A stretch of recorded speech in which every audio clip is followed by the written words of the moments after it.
with our partners here at Miami Community Newspapers. My name is Brittnie Bassant. I'm the Executive Director from Chamber South, and I am joined today by my Chairwoman of our Board of Directors, Ms. Dailen Rodrigues. Good morning. She's going to help me interview our guest today, Mr. Bill Duquette, the CEO of South Miami Hospital. Bill, good morning. Good morning. It's such a pleasure to have you on. Thank you. Pleasure to be here. Awesome. All right, Bill. So I want to learn a little bit about you. Tell me about you. Were you born and raised here in Miami? Okay, so I was not born but raised in Miami. I was born in Louisiana. My dad was in the Air Force, so that's kind of where he happened to be when I came along. Awesome. So have you traveled a lot? No. I came toward the end of his career and didn't have to travel a lot. So he retired. They wanted to come to Florida. I'm being near an Air Force base, so kind of we ended up in what's now Palmetto Bay. 74th Street, 136th Street, 74th Avenue, 136th Street is where I grew up. Oh, so like right by the Falls area there. Kind of by the Falls area, yeah. Yeah, okay. Right across the street. Yeah. Remember going to putt-putt golf and whatever across the street from the Falls. Anyway, so yeah, I went to Palmetto. I grew up here. Went to Palmetto Middle School, Palmetto High School. Went to University of Miami. Go Canes. There we go. There we go. Definitely hometown, right? Just really hometown, yeah. Miami guy through and through. Monday, yeah, really. Wonderful. That's awesome. So tell us a little bit about your experience and your career. You're the current CEO of the South Miami Hospital. When I first met you, you were over at the Homestead That's Hospital. right. So, yeah, so I got I'm actually a med tech. I don't know how many people know what a med tech is. I'm a laboratory person. My degree from the University of Miami was science, but medical technology. So explain a little bit about what a med tech. Med tech basically works in the clinical laboratories, runs all the lab tests and the bacteriology, the micro stuff, all this kind of stuff. That's interesting, so especially with what we're living right now. When you go to have a COVID test, it's a med tech who runs the specimen. Oh, very, very, very, who does very that. neat. So I worked at Jackson a couple of years. Med tech has been really good to me, but I couldn't see myself, I shouldn't say this out loud, doing that for like a career. Anyway, so I went. Because it kind of you reached the kind of the peak. You already reached the peak. Yeah. Yeah. Right. I mean, exactly. it's good for some people. As my sister used to say, we need all kinds of people and doing a bunch of different Absolutely. jobs. So, anyway, You were just destined for bigger and greater things. So. Yeah. Apparently. So I went back to school. I went to actually University of North Carolina then, Chapel Hill, for my master's degree. Interesting. Yeah, I wanted to get out. I was everything but born in Miami. And like, okay, it's time to get out of Miami and experience something else. So I went to Chapel Hill. Came back to Florida after I got my master's degree. It was a science-related master's degree. It was public health. Went to a proprietary school that had an extension campus in Stewart, actually Jensen Beach, FIT, Florida Institute of Technology, which is in Melbourne. Their main campus is in Melbourne. But at the time, they had a little campus in Jensen Beach. So I taught medical technology. I was a director of their med tech program for a couple of years. Moved back to Miami to be the director of the med tech program at Mount Sinai when they had it. And then after that, I ended up in Baptist in 1992 at James Archer Smith, which is now Homestead Hospital. James Archer Smith South Miami had just purchased the hospital from the city of Homestead. So you were in Homestead from 1992 to... My 30 years. March 19th, there will be 30 years of Wow, Baptist congratulations. Health. Wow, that's incredible. So just this lifelong career in the health field. And just as an aside, the incredible thing is there's many, many people like me in Baptist Health that have been there 20, 30, 40 years. So, that's anyway. Incredible. That's incredible. What an amazing field to dedicate your life to. I love how now that you're CEO, you really understand all levels of being in healthcare and all levels of the hospital. So really understanding kind of the clinical side and then being in the laboratory side. I think it's helped a lot, frankly, really. I think it's helped a lot. You really understand your staff and what they're going through. I just have to say, I never in my life had CEO of a hospital in my long-term goals. So. That's how life happens. Like I said, you were destined for greater and bigger and greater things. You were always destined for that.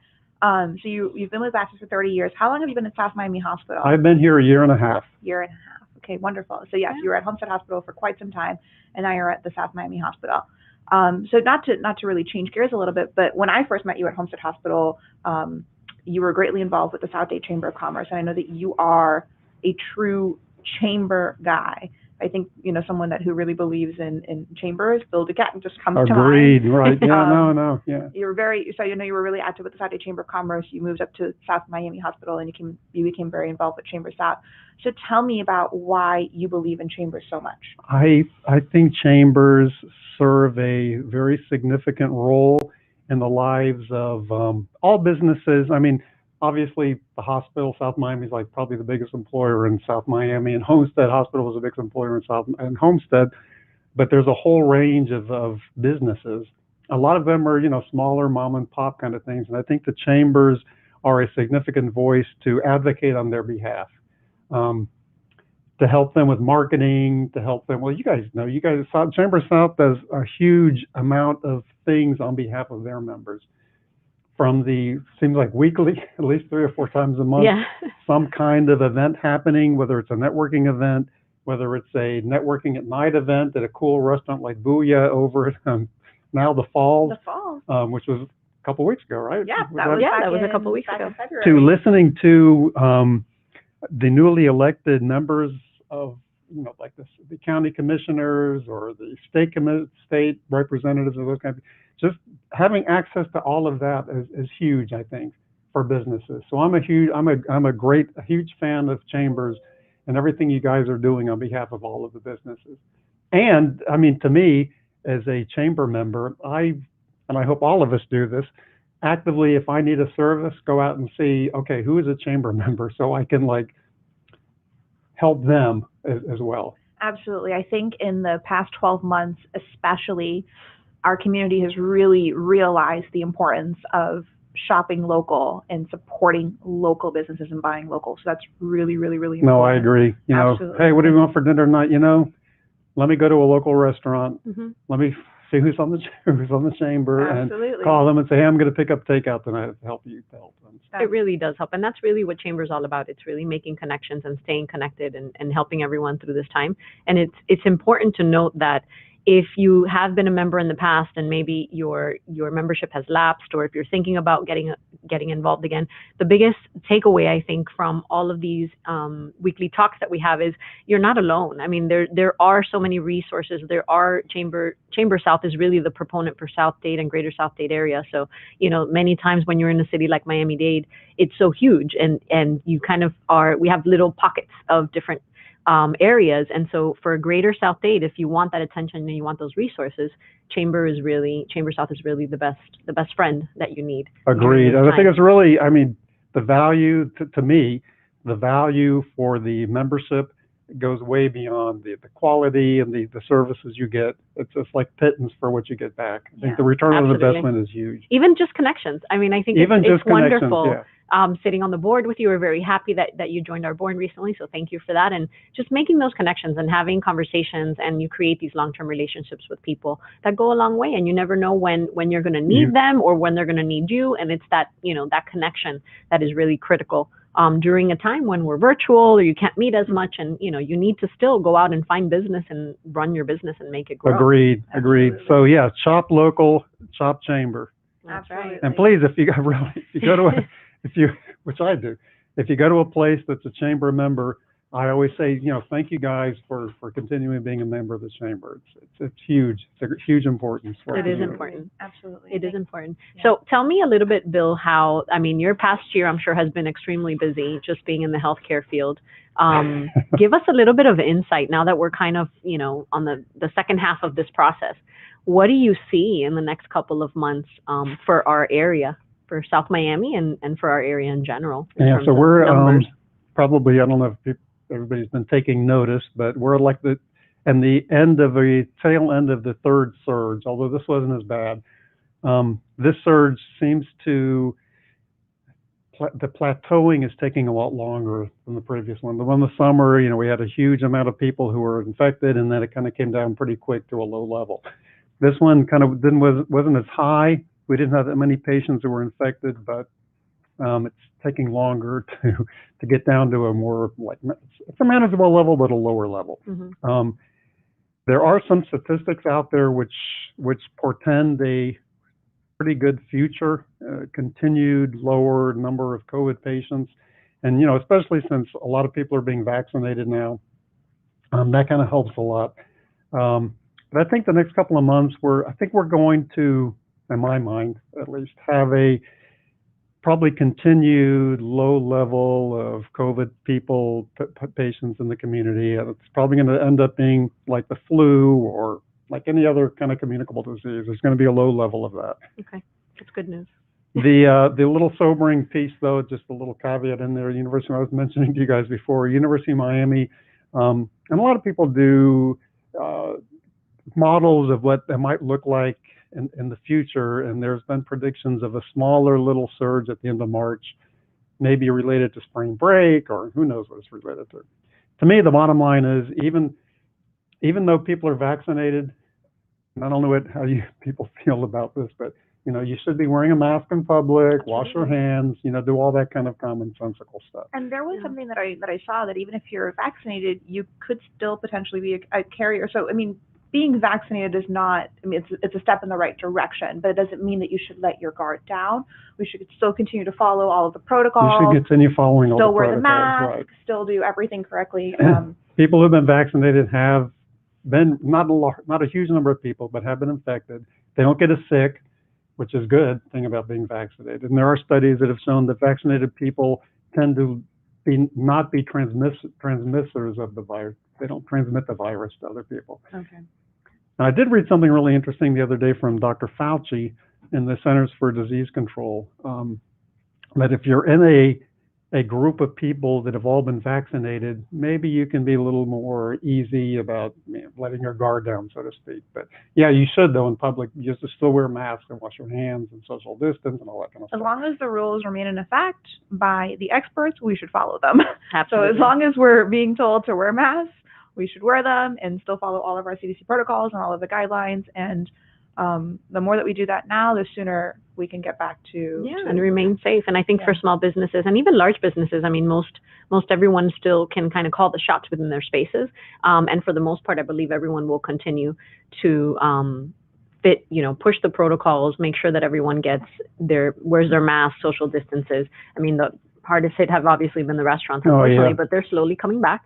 And I think they're getting very creative in how to maintain social distancing within their spaces and outdoor dining. So the weather's beautiful right now. I was going to say, this time of the year, there's a lot of great places in South Miami, outdoor restaurants in our community, not only South Miami, but the related communities that you can go eat. So yeah, take advantage of it. This is a great time. Absolutely. The weather is gorgeous, and you should get out there and support our local businesses and outdoor dining and enjoy, take advantage of it by all means. Yeah. And that's actually something that, going back to Chamber and the resources that we have is, we always like to poll our membership and ask them really what their needs are. And I think that it'll continue to be a topic of conversation as to how creative they can get and how to best mandate a mask mandate within their spaces. If changes come down from either the state or the county and those are lifted. I mean, I know it's always a challenge to try and balance it and also stay informed as to the latest news. So we're still under a county curfew, and I think sometimes I speak to people and they're like, are we under a curfew? I forgot about that. We're still under a curfew. So, I'm sure restaurants know they're under a curfew because, they probably would have extended their hours past midnight. So there's so many different changes that come down the pike. And so Chamber South can really be that resource for you to kind of understand and help navigate all of the different changes that really have happened overnight. I remember last year, it was just like fast and furious. Like every single day, the county website had updates for businesses and how to make sure that you were opening safely. So now it's maintaining that safety throughout. Agreed. Absolutely. Yeah. Agreed. Before we switch into, because I want to talk about Baptist, the community involvement aspect of Baptist, because you're huge community partners. Before we switch into that, is there anything else that you want to mention on the COVID aspect? No, things are looking good. Just the usual, wear your mask and protect yourself and protect your family, more important. That's all my employees all the time. Look, we all have this, I call it a COVID fog. We're all kind of like in this funk, and especially now that the weather's like really nice, like we need to clear the fog. You need to take care of yourselves. I'm a huge proponent of mindfulness and healthiness, and you need to take care of yourselves and your family. So whatever you do to do that, go outside, take a walk, whatever. I jog, so whatever you do, we need to take care of yourself. Yeah. This And too shall pass. yeah. This too shall pass. And I think, there's been silver linings. There's been small silver linings on these things, but it really has given the opportunity to really connect more with your family, connect more to the outdoors, given people the opportunity to really focus on themselves and their own personal goals.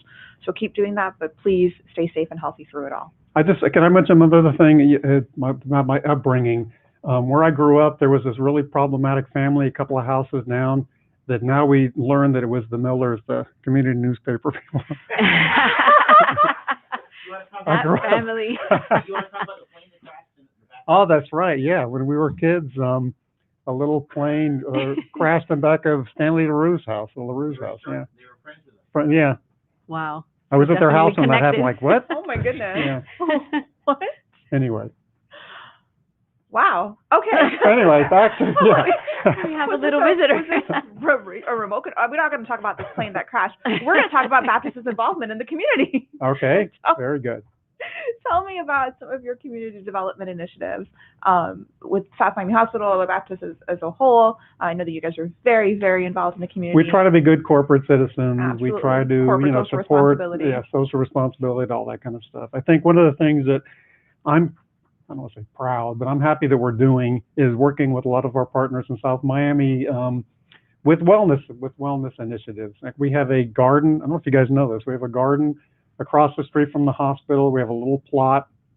I started a garden in Homestead. Mm-hmm. So we kind of did the same thing here. We have doing our first harvest right now. It's called Grow to Heal.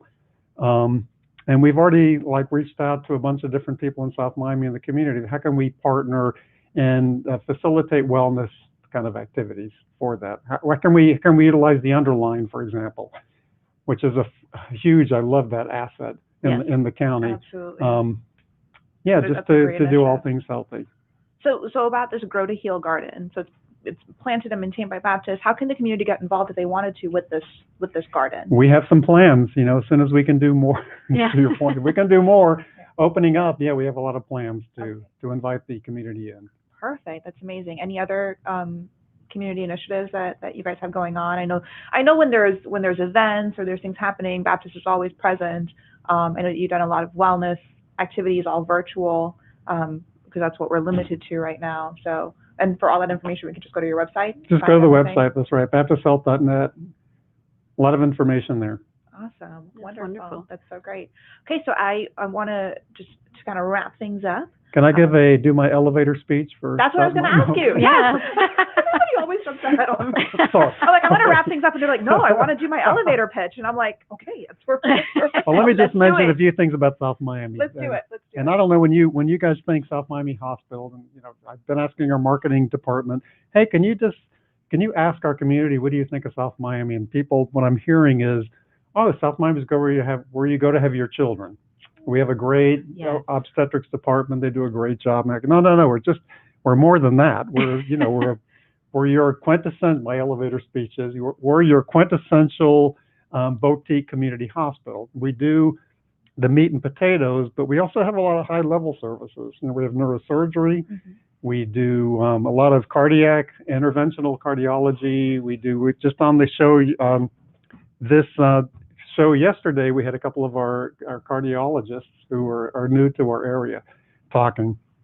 So we do open hearts, and we do some pretty high-level things in addition to surgeries. We do the most robotic surgery than anybody in the country. If you realize that little old South Miami Hospital.